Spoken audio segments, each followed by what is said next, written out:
Hi, my name is Samy Fodil. I'm the founder and CEO of Taubyte. Today, I'm going to talk about what cloud native means for Web3 or in a decentralized context. Okay, so let me start by introducing what cloud computing is. So it's a model that basically enable ubiquitous on-demand network access to shared pool of resources. These resources can be, in this model, provisioned automatically with very minimal effort. So using like a cloud-native approach means that you're building applications that take advantage of the cloud computing model. That means scalability, lowering cost, automation, but also composability. So you can reuse things from different places. So what is cloud-native technology? So those are technologies that enable organizations to build and run scalable applications in dynamic, modern setup. So like public, private clouds, edge native setup, and so on. So if you look at what's out there today, like whatever the hyperscalers have is like cloud native technology that they own is proprietary. VMware is something that will enable you to, for example, create a private cloud, but it is centralized kind of Web 2 technology. So are like technologies like OpenStack, OpenShift, and Kubernetes, which are like all like centralized technologies. So when you look at Web3 today, the Web3 stack is really like a set of bespoke solutions. But at the end of the day, almost every Web3 website, the app protocol, is leveraging like these Web2 technologies and Web2 clouds. But you know what? I mean, let's flash it and just say like cloud oligarchies do not exist, right? We can just use Web2 clouds and just roll with that. But we don't have to actually, because though they enable like things like familiar interfaces, amazing DevX or developer experience and automation, cloud technology or cloud native or cloud computing is neither centralized nor decentralized.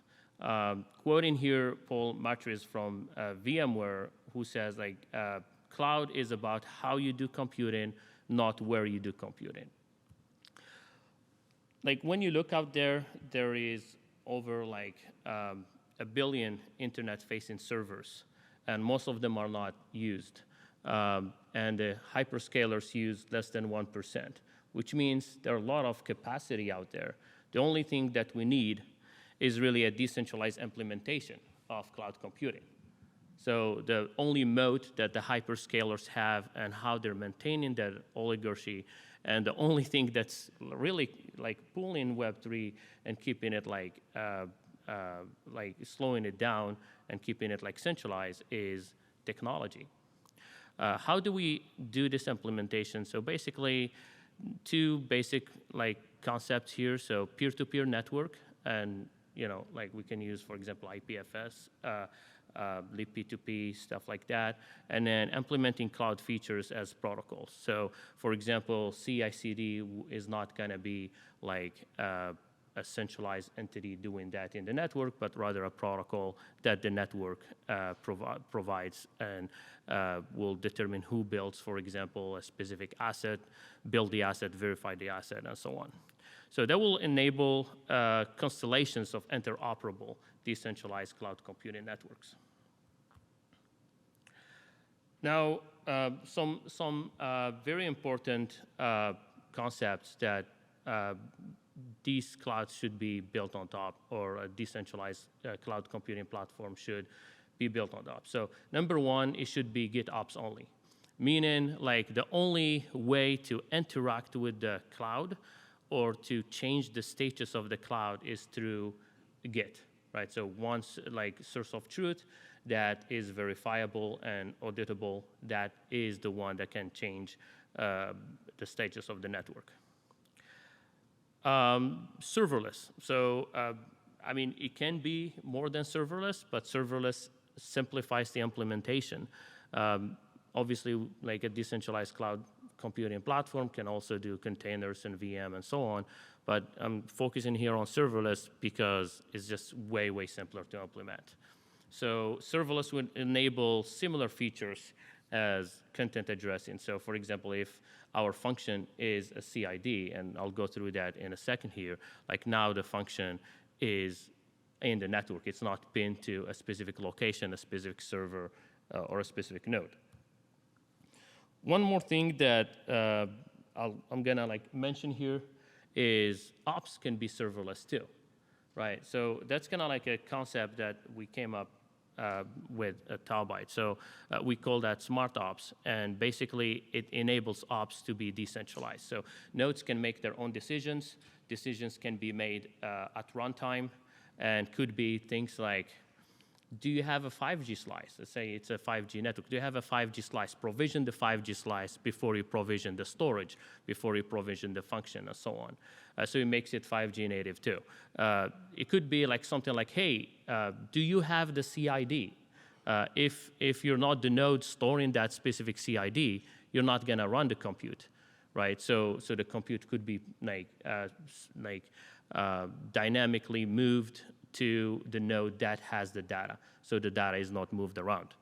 And it could be other things like node, like it could be like staking, like the node needs to stake a specific like token, or the node need to prove a specific ownership. Like for example, if you're running your own node, stuff like that.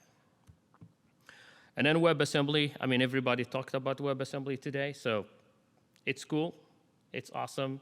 I'm gonna skip this slide. So what can be done? So I'm gonna start with some cool examples that I have built this last few days.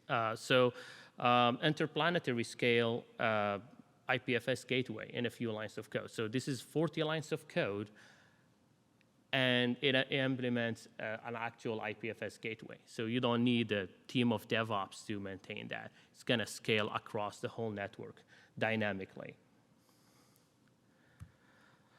You can also process data. So add few lines of code here using a library called build, which is like a Go library that you can use to process images. And you can process that data right there on the IPFS network without moving it from the IPFS network. And then you can do any front end. So from hosting a website to hosting games, to anything, Vue, like React, and Next, like you name it. It has also portability and composability. So basically, now we don't really need to, for example, use a lot of APIs. Like I always wonder why people use Web3 auth, like the platform/service. Like I built a little package that I called Web3 auth.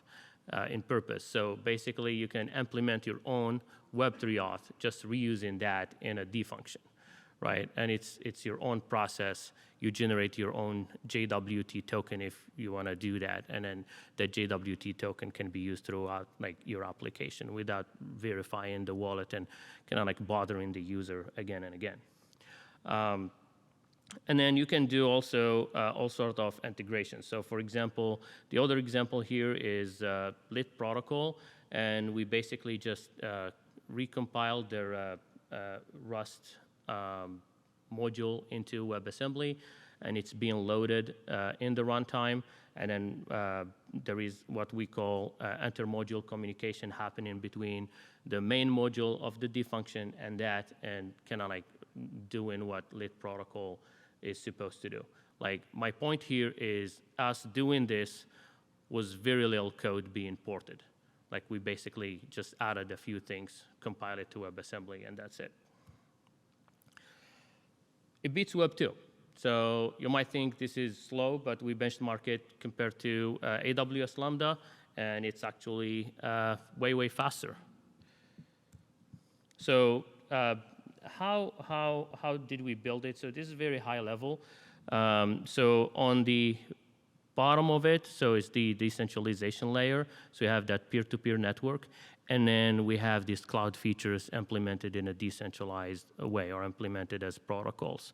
Top of that, we have the Taubyte WebAssembly VM that runs the functions, but also smart ops. Remember those serverless ops that can say like, hey, only execute this function or provision this storage and so on if a specific condition happens, like you have the CID or you have a 5G slice and so on.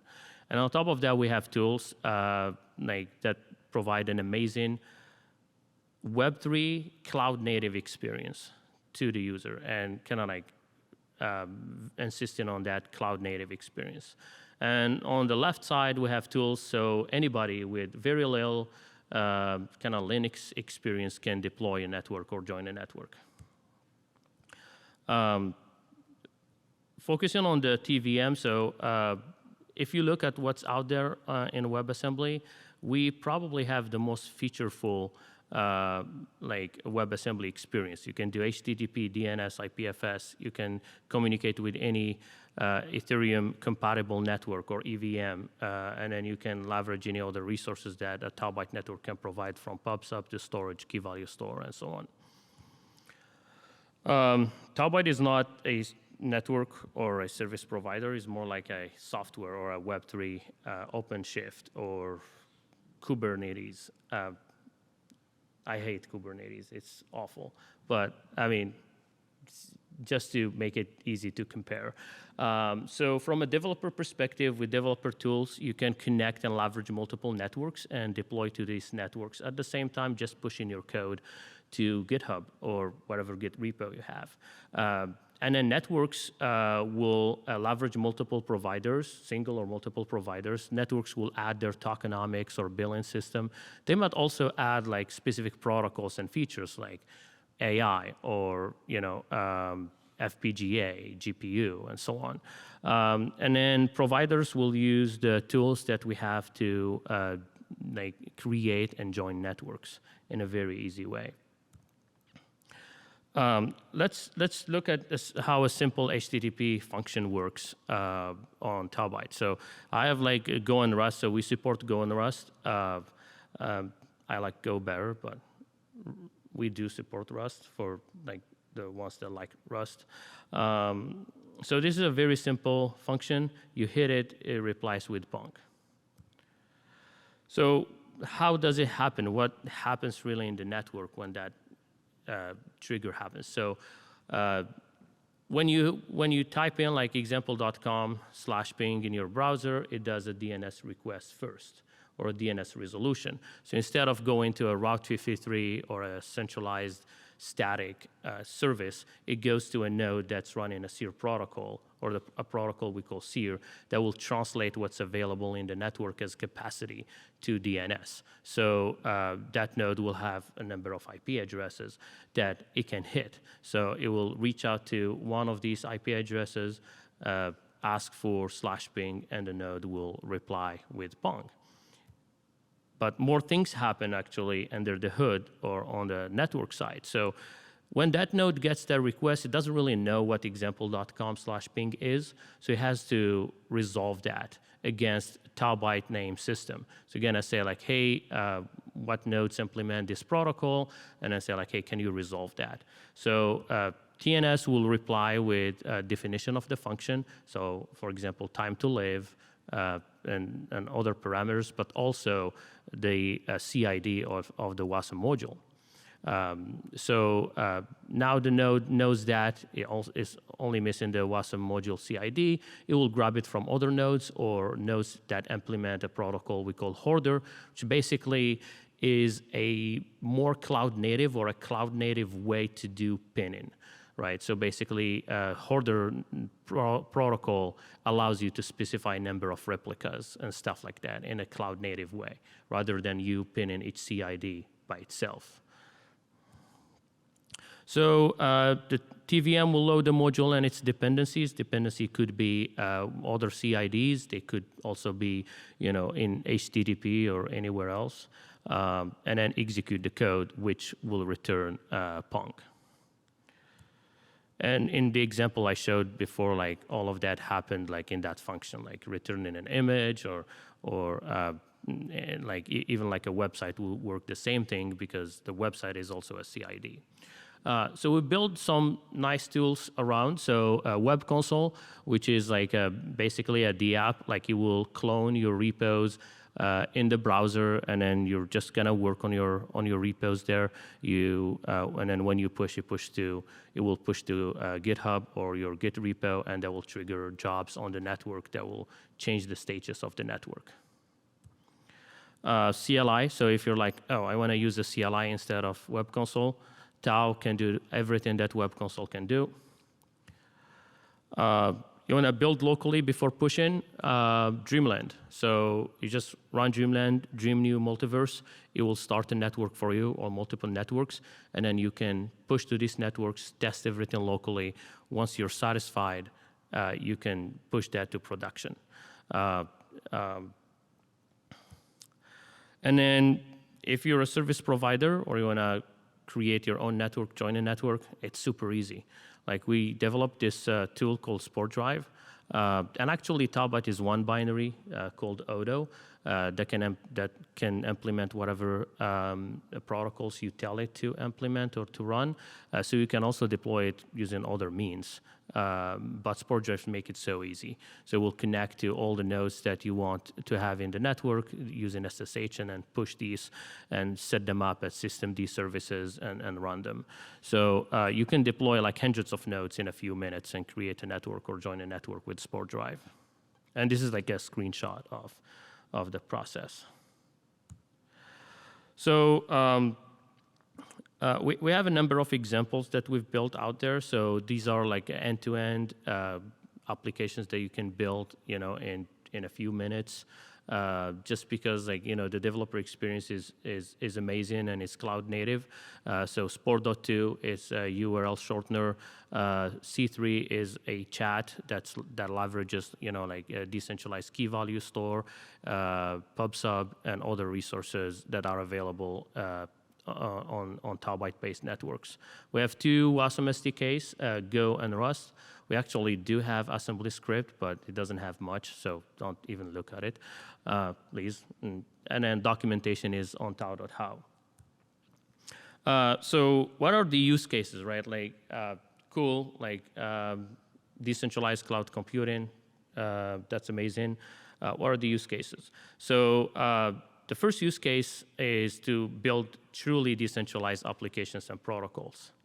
The other one is to add programmability to protocols. So for example, instead of building an AI protocol or a data protocol, you can, that you interact with, let's say with an AP through an API, now you can have that protocol or give that protocol a serverless interface so developers can log in and then build amazing things on top of it using like D functions and other features that a Taubyte-based network provides and use your protocol specific feature. And then it also augments service providers' offerings. So if a provider is providing, let's say, Filecoin, and it's just storage, they can also deploy a Taubyte node in there, their own network or join a network and offer, hosting, compute, and other things. From another perspective, and we have use cases there too, so you can build edge computing or CDN platforms, especially like the use cases we're working on are mainly 5G. But just imagine like you do Sport Drive displays, and you give it like a config, and you have like an equivalent of a Web3 equivalent of Cloudflare in a few minutes. Right, that's how powerful it is. And then there are a lot of companies actually moving out from hyperscalers because of cloudflation or the rise of costs of cloud, the hyperscalers, and they're using Taubyte to reduce the friction. So instead of using like bare metal servers that are very hard to use for developers, they install Taubyte on them, and now they can build applications. That's it. You can find us on Discord. We also have like our code on GitHub and documentation on tau.how. So, do I have? All right. All right, thank you. Do I have questions or time for questions, or that's it? Questions? We're good? All right, awesome. Thank you.